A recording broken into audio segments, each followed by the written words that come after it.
Your Excellencies, colleagues, ladies and gentlemen, good afternoon. A very warm welcome to all of you to this virtual session, which again, like the one with the High Commissioner, is a first. An informal conversation in the work of the Council on the so-called special procedures, that is the special rapporteurs and independent experts, etc., in relation to the COVID crisis.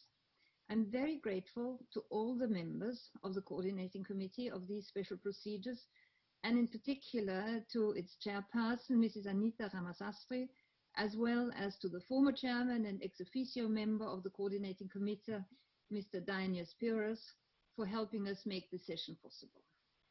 As you know, the special procedures are often called the eyes and ears of the Human Rights Council, the fact finders who help the Council keep track of what is going on all over the world in terms of human rights, including in areas which are very difficult to access. They spend all year on this very demanding work and very often do not get enough time or space to make their work known to a wider audience. At least for that matter, the current lockdown is a good opportunity. We have now all been through 7 weeks of lockdown with the Council stakeholders and its mechanisms, nevertheless, using this for some very creative and persevering work. These weeks have shown us that the corona crisis affected essentially all kinds of human rights in one way or another. The right to life, the right to health, to adequate housing, clean water, sanitation, food, information, freedom of assembly, women's rights, children's rights, and of course in particular the rights of vulnerable groups. The Coordinating Committee not only helped us prepare this session with a lot of creativity and flexibility, but in addition invested a lot of joint work in what is going to be, I think, a precious souvenir of this meeting, and that is an overview which has been shared via the internet, the extranet, to all of you, showing the tools and the means which the mandate holders have developed to assist states and other stakeholders in their response to the COVID crisis. And these tools include a general call by more than 60 mandate holders, a wealth of up-to-date information which came in almost daily, recommendations for national and international responses, guidelines, press releases, podcasts, video campaigns, you name it. And the special procedures have also said that the COVID-19 is a wake-up call, and I quote, for the revitalization of human rights principles which, together with trust in scientific knowledge, must prevail over the spread of fake news, prejudice, discrimination, inequalities, and violence. And they called for the principles of non-discrimination, participation, empowerment, and accountability to be applied to all health-related policies. So a very special bunch of virtual flowers goes to Anita Ramasastry, who coordinated the preparations, which I think turned out to be a lot more work than she had anticipated, and for accepting to be with us today, even though it's still in the middle of the night in Seattle, where she lives. And my very special thanks also go to all the other 5 members of the Coordinating Committee. I also wish to thank UNOC and the Secretariat for their efforts in making this meeting possible. In spite of many tests, unfortunately, no other platform turned out to be sufficiently reliable yet.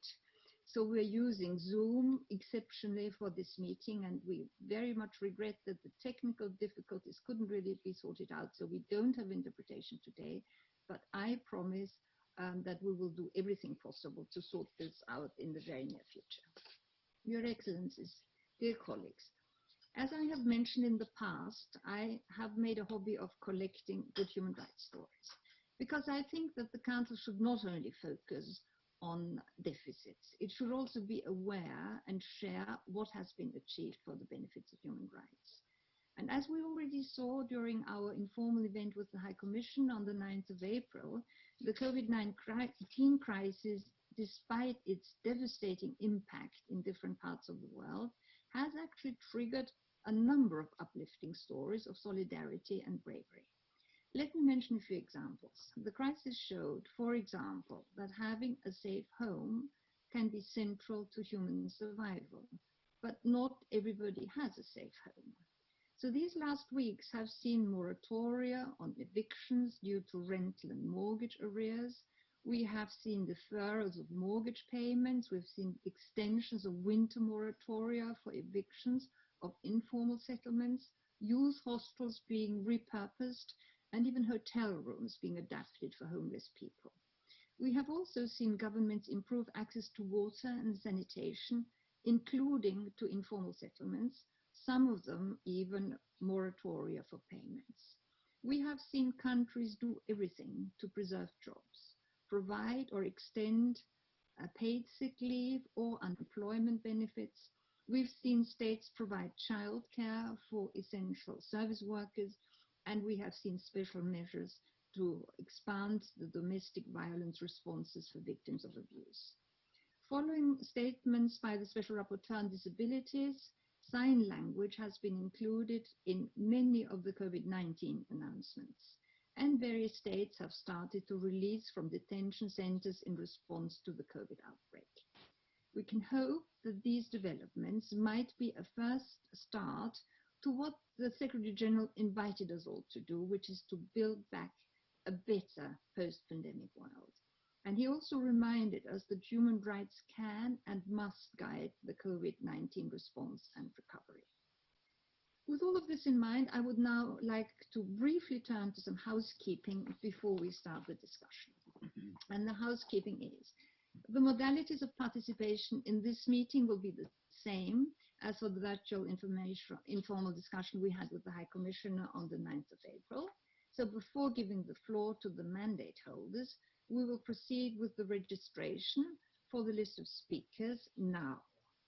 I would like to invite representatives from states wishing to deliver a statement to press the raise hand button now at the bottom of their screen. And if you had already raised your hand before, this would have been lowered again by the moderators, by the technicians, the co-hosts, so please do it now. And please note that only one person per delegation should press the raised hand button, and that should be the person who will actually deliver the statement. Based on the order of registration, while the mandate holders will make their presentations, the Secretariat will draw up a list of speakers, which I will then use for the discussion. NGO representatives will be given the possibility to take the floor at a slightly later stage. Those of them who wish to take the floor are kindly requested to send an email to an address which has been given to you before, which is hrcngo@ohchr.org. And I repeat, hrcngo@ohchr.org. And since our meeting will be limited, we ask delegations to keep their interventions short, and please refrain from asking questions which have already been answered before. Having said that, I now have the pleasure of handing over the floor to Mrs. Anita Ramasastry for her presentation. A very good, very early morning to you in Seattle. You have the floor.